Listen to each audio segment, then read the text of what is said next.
En exclusivité, nous recevons Isaac Kibira, fonctionnaire délégué adjoint du gouverneur de la province. Il est dans les territoires de Rutshuru et c'est sur la situation actuelle de la situation sécuritaire dans les Rutshuru. Isaac Kibira, bonjour. Quelle est la situation actuelle dans les territoires de Rutshuru? Bon, la situation telle qu'elle se présente est que le territoire de Rutshuru, en chefferie de Bwito, surtout côté sud, les M23 les contrôlent, occupent de certaines agglomérations comme Bambu, comme Chichiche, comme Tongo, comme Mulimbi. Alors, voir aussi côté Chichanga. Alors, d'autres agglomérations telles que nous les connaissons sont contrôlées à 100% par les Wazalendo. Alors, le M23, pour avancer, c'est très difficile. En tout cas, il a fallu qu'on puisse donner des moyens matériels conséquents pour que les VDP puissent être à mesure d'astreindre les M23 de ne pas avancer vers Kanyabayonga. Donc, aux alentours, les M23 sont encore aux alentours de Kanyabayonga ou comment?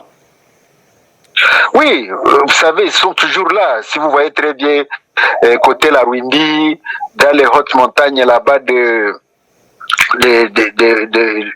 les hautes montagnes de Kanyabayonga, donc du côté Birundule, tout cela sont contrôlés par ces gens-là. Alors nous craignons comme quoi, si du moins ils recevaient des renforts, ils peuvent progresser vers ce côté-là. Mais nous remercions très sincèrement tous les Wazalendo qui sont sur la ligne de fraude, les FRDC qui sont sur la ligne de fraude, qui travaillent jour et nuit pour contrecarrer l'avancée des M23. Alors si on appuyait les VDP du côté Buitocide pour qu'ils puissent boucher les chemins, les artères des renforts, ça peut beaucoup nous aider pour ne pas avancer vers le Grand Nord, parce que avancer vers là, tel que je venais de le dire, ça constitue un danger.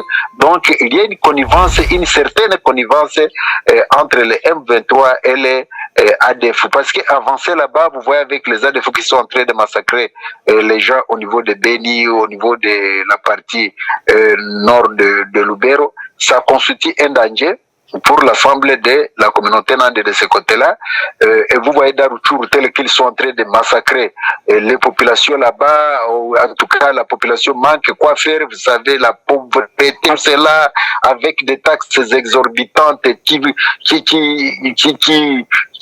sont en train vraiment de récupérer ce que la population cultivatrice pouvait récupérer. Imaginez-vous un sac de maïs pour acheter $6, $8. Vous voyez, c'est la souffrance totale. Alors tout cela constitue des dangers pour l'ensemble de la communauté. Donc on est en train de faire souffrir la population par tous les moyens, la mort, la faim, la maladie, tout cela, en tout cas la pauvreté extrême.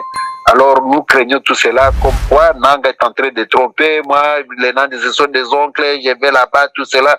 Au lieu d'aller chercher les ADF qui sont en plus, qui sont en train de massacrer les gens, il est en train aussi d'aller attaquer les militaires, les FRDC, qui sont en train de travailler jour et nuit pour sauver la vie de la population dans la partie sud de Lubero. En tout cas, ça nous éclaire beaucoup. Imaginez-vous tous ces morts-là, au niveau de Bouloto, au niveau de Kanyabayonga, ça nous éclaire beaucoup tels qu'ils ont massacré les gens à Chichiche, à Bambu, à Tongo, à Bukombo, un peu partout, même dans les Boucha.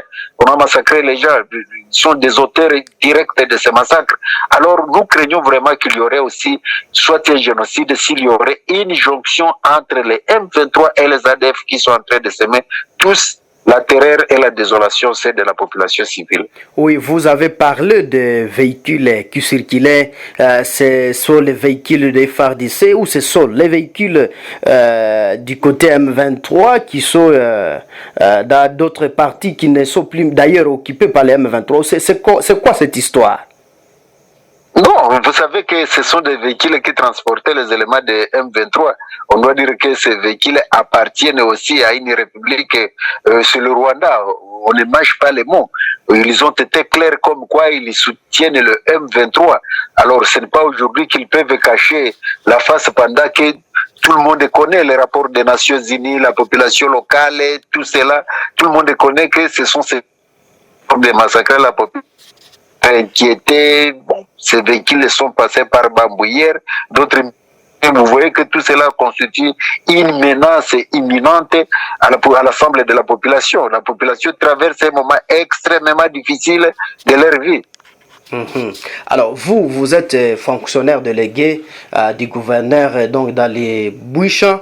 Qu'est-ce que vous pouvez avoir comme message dans les Bouitos? Qu'est-ce que vous pouvez avoir comme message aux jeunes résistants, en tout cas, qui ne dorment jamais à cause de faire la guerre contre les M23, mais également un message à la population qui vous écoute?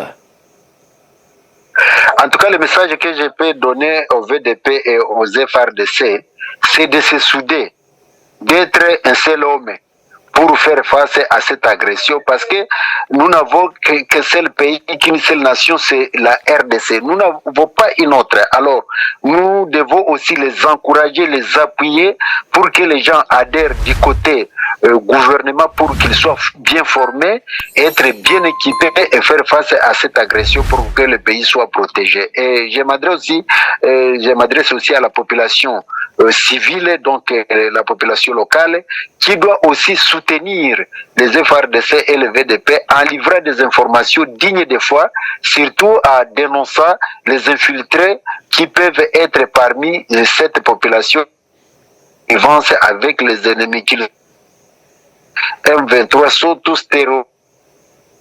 Le rat avec la souris, tout doit dire la vérité.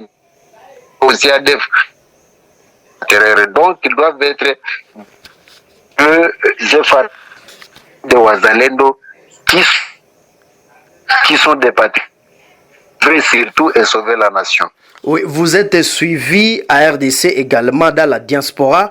En tout cas, les Congolais de la diaspora veulent encore vous écouter. Qu'est-ce que vous pouvez en tout cas le rassurer par rapport à ce qui se passe ici?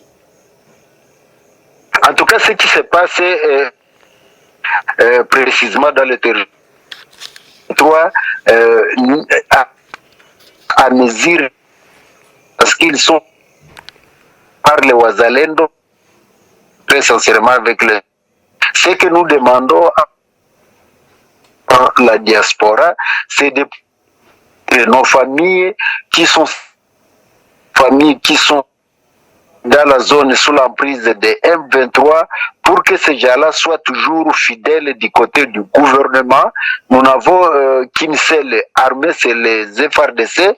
Nous n'avons aussi que des patriotes et les VDP de toutes catégories confondues qui protègent la population et voir comment aussi on peut toujours prier pour cette nation pour que la paix revienne et voir comment eux aussi peuvent contribuer dans la diplomatie pour soutenir son excellence, monsieur le président de la République, Félix Antoine Tshisekedi Tshilombo, qui ne cesse vraiment de chercher la paix par tous les moyens pour que le peuple congolais soit considéré comme tout citoyen de ce monde digne d'être membre d'une nation qu'on appelle la RDC.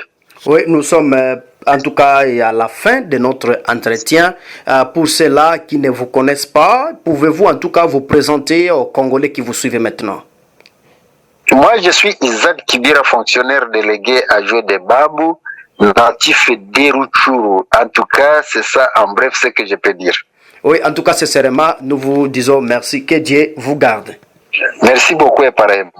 Si c'est la première fois de nous suivre, donc ne manquez pas de vous abonner, aimer et partager nos publications.